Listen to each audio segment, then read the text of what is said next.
Okay, these are the Module 15 Part 2 notes.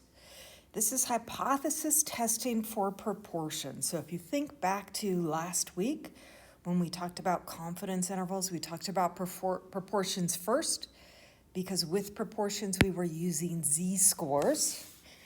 And so we're going to do the same thing here. We're going to talk about hypothesis testing for proportions. We're going to look at this two different ways, using the critical value method. I don't know why that came up as a heading. And then the p-value approach. So using probabilities. So we've got the critical value method up here. We've got the p-value approach down here. It's going to make me crazy that that jumped. Okay.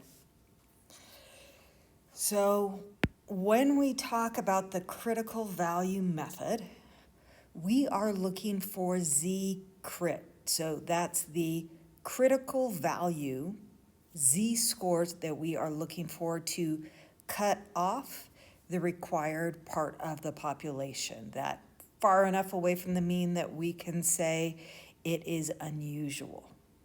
Okay. So this table has a lot of information. Some people like seeing that in tables. You will notice that as I go through solving these problems, I will draw that normal distribution because that takes some of the, at least for me, whether I'm comparing my z data score, the z-score for my data value, whether it's supposed to be greater than the criteria cutoff or less. So hopefully that will all make sense.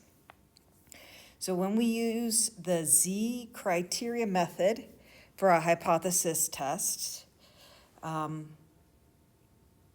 and actually the p-value, we are going to start these the same way. We are going to start by stating the hypothesis. That is a null and alternate hypothesis. We need the rejection rule, and then we need to calculate our values, figure out where it lies, and whether or not we reject or fail to reject H0. Now, you will notice, I don't know why my steps look different here for using the p-value approach versus the critical value method. One of the things that's left out up top with the critical value method that we do want to be aware of is verifying normality. Now, in the examples that you're given and in the homework, it's not really a concern.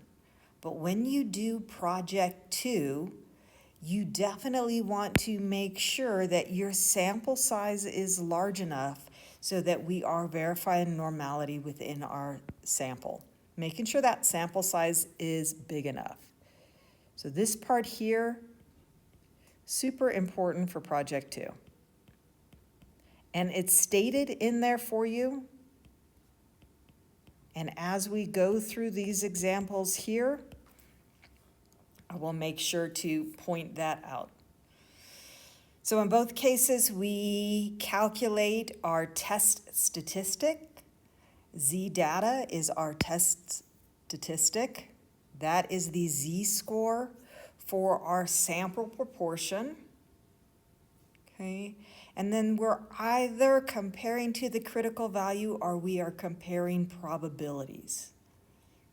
So there's a lot here to read. I am not going to read it all for you.